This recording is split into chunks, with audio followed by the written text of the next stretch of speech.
नमस्कार मित्रांनो. सर्वप्रथम बी ए स्मार्ट टीचर या आपल्या यूट्यूब चॅनलवर आपले मनपूर्वक स्वागत. सर्वात आधी जनगणने संदर्भामध्ये पहिला व्हिडिओ आपण तयार केला होता. तो म्हणजे डिजिटल जनगणना नेमक्या कशा पद्धतीने होईल, यात नवीन कोणती संकल्पना आहे, कशा पद्धतीने राबवलं जाईल, स्वजनगणना याविषयी ॲनिमेटेड स्वरूपामध्ये संपूर्ण माहिती या व्हिडिओमध्ये दिलेली आहे. हा व्हिडिओ आपल्याला पाहायचा असेल तर डिस्क्रिप्शनमध्ये लिंक प्रोव्हाइड करण्यात आलेली आहे. तिथून आपण हा व्हिडिओ पाहू शकता. आणि आजच्या व्हिडिओमध्ये आपण जनगणनेत कोणते ॲप वापरले जाणार आहेत, ते कसे असेल, त्यात कोणती माहिती भरायची, प्रत्यक्ष कारवाई कशा पद्धतीने करायची, ई जनगणना कशा पद्धतीने होईल, याविषयी संपूर्ण माहिती घेणार आहोत. आगामी जनगणना ही 2 फेजमध्ये होणार आहे. आतापर्यंत व्हॉट्सअपमार्फत आपल्याला कळालं असेल. प्रथम फेज हाऊस लिस्टिंग HLO या संदर्भात असेल. 1 एप्रिल 2026 ते 30 सप्टेंबर 2026 या दरम्यान होण्याची शक्यता आहे. आणि दुसरा फेज हा पॉप्युलेशन इन्युमरेशन म्हणजे PE प्रत्यक्ष व्यक्तिगणना ही 1 फेब्रुवारी 2027 पासून सुरू होणार आहे. परंतु ढोबळ मनाने देशभरामध्ये ही प्रक्रिया 1 एप्रिल 2026 पासून सुरू होणार आहे. यात महत्त्वाचा बदल म्हणजे ही जनगणना डिजिटल स्वरूपामध्ये असणार आहे. त्यामुळे प्रगणक यांना म्हणजे ज्यांना जनगणनेचे सर्वेक्षणची ऑर्डर असेल त्यांना मोबाईल आणि टॅबचा वापर करावा लागणार आहे. त्यासाठी त्यांनी ॲप तयार केलेले आहेत. त्यातून शिक्षकांना पेपरलेस जनगणना ही करायची आहे. त्यातील पहिला टप्पा म्हणजे हाऊस लिस्टिंग म्हणजेच घरांची इमारत गणना ही असणार आहे. यात महत्त्वाचं म्हणजे मोबाईल ॲपद्वारे सर्वप्रथम घरांची भौगोलिक मोजमाप म्हणजे जिओ टॅगिंग करायचे आहे. प्रत्येक इमारतीचे GPS लोकेशन याची नोंद घ्यावी लागणार आहे. त्याला एक कोड म्हणजे एक नंबर दिला जाईल ऑटोमॅटिक सिस्टमकडून.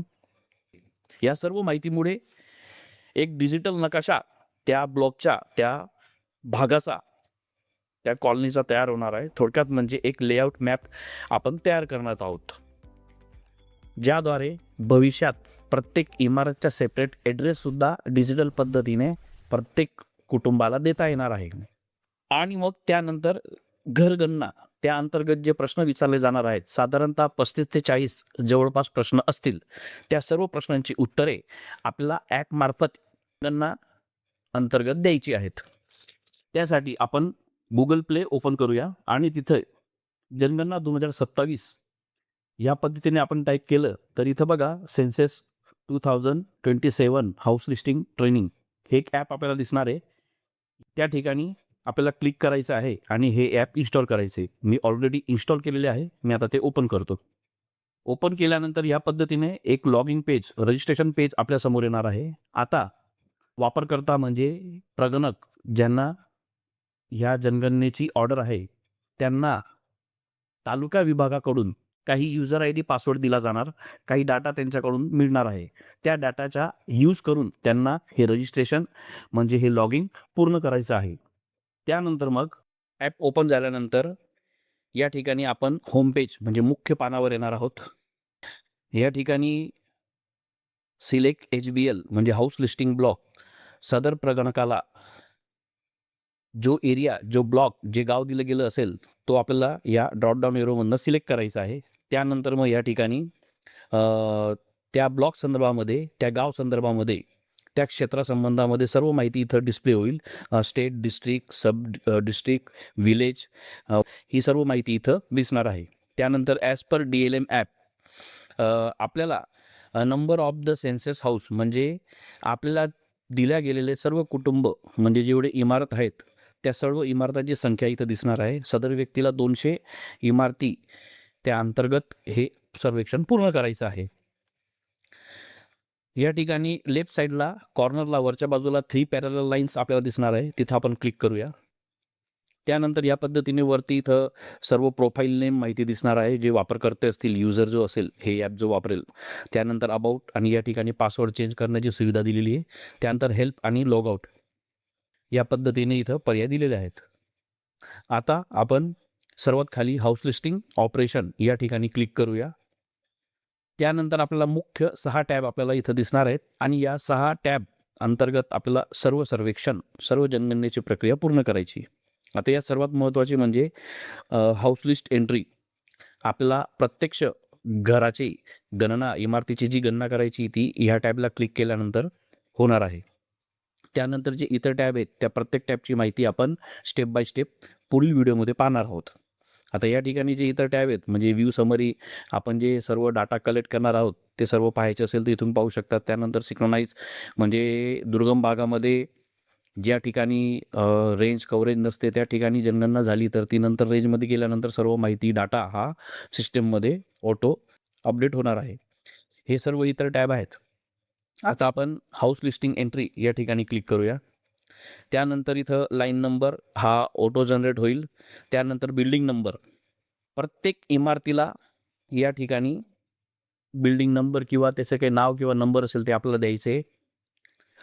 आता या ठिकाणी समजा इन केस आपण एखादा अपार्टमेंटमध्ये गेलो, अपार्टमेंटमध्ये गेल्यानंतर त्याचे काही नाव असतं, बालाजी अपार्टमेंट, रेसिडेन्सी, त्याचं नाव द्यायचे. न्यूमेरिकलने अल्फाबेटिकल दोन्ही पद्धतीने देता येणार आहे. थोडक्यात म्हणजे राज 102 हे नाव असेल एखादा इमारतीचं, बिल्डिंगचं किंवा मग अपार्टमेंटचं, तर त्या पद्धतीने आपल्याला इथं लिहिता येईल. त्यानंतर इथं रिपीट ऑप्शन दिलेलं आहे. थोडक्यात म्हणजे एका अपार्टमेंटमध्ये 10 घरं असतील तर मग इथं त्या बिल्डिंगचा नंबर किंवा नाव सेम येईल, फक्त इथं house number 1, house number 2, house number 3 येईल. मग अशा वेळेस हाऊस नंबर चेंज होईल, पण बिल्डिंग जे हा बिल्डिंग नंबर किंवा नाव सेम असेल तेव्हा रिपीट हे ऑप्शन चेंज करायचं की बालाजी अपार्टमेंटमध्ये हाऊस नंबर 1, बालाजी अपार्टमेंटमध्ये हाऊस नंबर 2. या पद्धतीने ही सर्व माहिती भरायची आहे. त्यानंतर नेक्स्ट या बटनावर क्लिक करू. आता आपल्याला इमारती संदर्भामध्ये सर्व प्रश्न विचारले जाणार आहेत. प्रश्न सोपे असणार आहेत. प्रश्न वाचायचा आणि त्याखाली जे पर्याय दिलेले आहेत तर फक्त त्या पर्यायाला आपल्याला क्लिक करायचं आहे. मी थोडक्यात काही प्रश्न आपल्याला दाखवतो इथं. आता मटेरियल ऑफ फ्लोअर, बांबूचं तयार झालेलं आहे किंवा मग स्टोन दगडाचे का सिमेंटचे, एनी ऑदर या ठिकाणी क्लिक करायचं. त्यानंतर नेक्स्ट या बटनाला क्लिक करणार आहोत. त्यानंतर मग यूज ऑफ सेन्सस हाऊस म्हणजे रेसिडेन्शियल आहे का नॉन रेसिडेन्शियल आहे, स्कूल आहे, ऑफिस आहे. सदर इमारत ऑफिस म्हणून वापरली जाते, आश्रमशाळा म्हणून, हॉस्टेल म्हणून किंवा मग हॉटेल आहे. हे सर्व जे प्रकार आहेत त्यापैकी आपल्याला एक सिलेक्ट करायचं आहे. त्यानंतर नेक्स्ट बटन क्लिक करू. आता या ठिकाणी कंडिशन ऑफ दिस हाऊस म्हणजे या ठिकाणी जे घर आहे ते चांगल्या कंडिशनमध्ये राहण्यालायक आहे किंवा मोडकीस आलेलं आहे या पद्धतीने माहिती भरायची आहे. अतिशय सोपी माहिती असणार आहे, फक्त आपल्याला ऑप्शन सिलेक्ट करायचं आहे. त्यानंतर मग आता या ठिकाणी total number of the person म्हणजे या ठिकाणी आपल्या घरामध्ये किती लोक राहतात. त्यानंतर मग हाऊस होल्डचे नाव लिहायचे म्हणजे कुटुंब प्रमुख. आणि ही सर्वात महत्त्वाची बाब आहे, इकडं लक्ष द्या, AC रेफरन्स. आता ह्या जनगणनेमध्ये एक महत्त्वाचा बदल म्हणजे एक नवीन गोष्ट ॲड झालेली, ती म्हणजे स्वगणना.